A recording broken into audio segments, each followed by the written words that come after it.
Assalamualaikum warahmatullahi wabarakatuh. Saya Kausar Al-Fajri, NPM 222102391 dari Prodi HTN, ingin mempresentasikan tentang sejarah pengantar hukum Islam.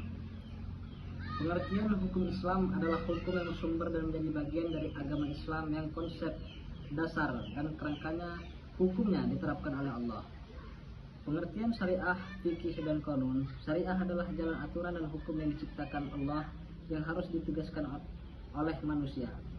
Fikih adalah secara etimologi. Fikih identik dengan al-faham yang berarti pengetahuan atau pemahaman.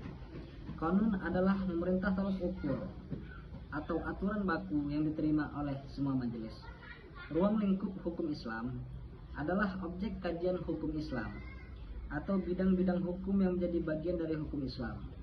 Prinsip hukum Islam adalah orang yang dituntut oleh Allah untuk berbuat dan segala tingkah lakunya telah diperhitungkan berdasarkan tuntunan Allah itu.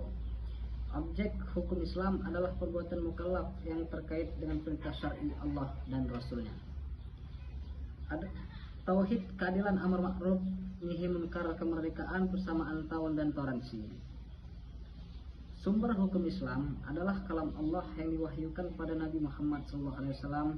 Hadis seluruh umat Islam telah sepakat dan berpendapat serta mengakui bahwa sabda, perbuatan, dan persetujuan Rasulullah Muhammad SAW tersebut adalah sumber hukum Islam yang kedua sesudah Al-Quran.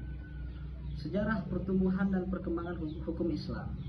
Dalam bukunya Tarikh Tashri' al-Islam, ia membagi masa pembentukan hukum Islam menjadi 6 periode awal sejak Nabi Muhammad diangkat menjadi Rasul. Masa sahabat merupakan suatu cara dalam menetapkan hukum yang tidak tertulis secara jelas di dalam Al-Quran dan hadis. Perkembangan hukum Islam harus ditegaskan dan dilaksanakan tanpa ada sesuatu tindakan maupun pandangan yang menyimpang. Masa pembinaan atau masa kelesuan pemikiran terjadi. Pada masa ini ahli hukum tidak lagi menggali hukum fikih Islam dari sumber yang asli, tapi hanya sekedar mengikuti pendapat-pendapat yang telah ada dalam mazhabnya masing-masing. Masa kebangkitan kembali, para pemikir Islam berusaha keras untuk membangkitkan Islam kembali, termasuk di dalamnya hal pemikiran hukumnya. Kebangkitan kembali ini timbul sebagai reaksi terhadap sikap takwut yang membawa kemunduran dunia Islam secara keseluruhan, maka kemudian muncullah gerakan-gerakan baru.